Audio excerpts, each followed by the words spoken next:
Imagine a small village where life is simple, but dreams are big. In this village lived a girl named Meera. She had bright eyes, a heart full of hope, and one big challenge: English. Every time she tried to speak, her tongue felt like a knot, and words just wouldn't come out right. One day she decided, enough is enough. She wanted to speak English fluently, confidently, and without fear. But where would she start? If you've ever felt like Meera, struggling to find the right words, worried about making mistakes, or just too shy to speak, this podcast is for you. Welcome to The Girl Who Conquered English, where we talk about real struggles, real solutions, and real progress. And don't worry, we'll have some fun along the way. After all, learning English doesn't have to be boring. The struggle, Meera's journey. Meera's first big test came when a foreign tourist stopped her in the village market and asked, "Excuse me, can you tell me where the bus station is?" Meera froze. Her heart raced. She knew the answer, but in her own language. How could she say it in English? She mumbled something and pointed in a direction, but deep inside, she felt embarrassed. That night, Meera made a promise to herself. One day, I will answer confidently in English. Does that sound familiar? Have you ever felt like Meera? Scared to speak? Worried about making mistakes? If yes, don't worry. Let's talk about some techniques that helped Meera and will help you too. 1. Speak like a baby. Yes, really. Think about how babies learn to talk. They don't start with long, fancy words.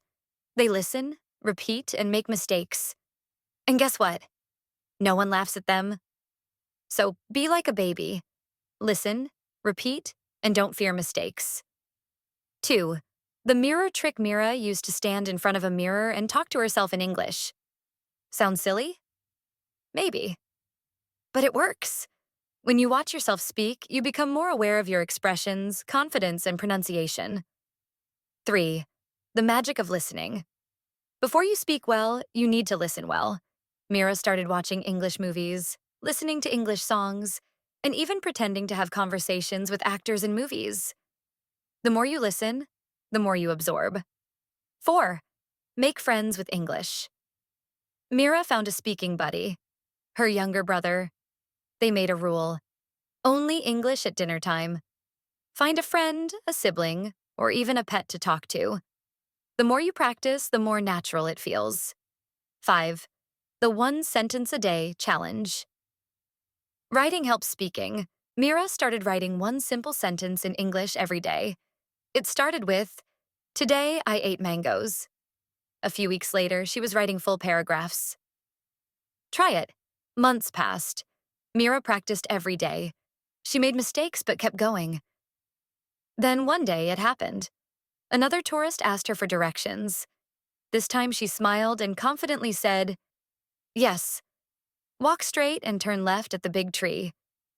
The tourist smiled and said, "Thank you." And Meera?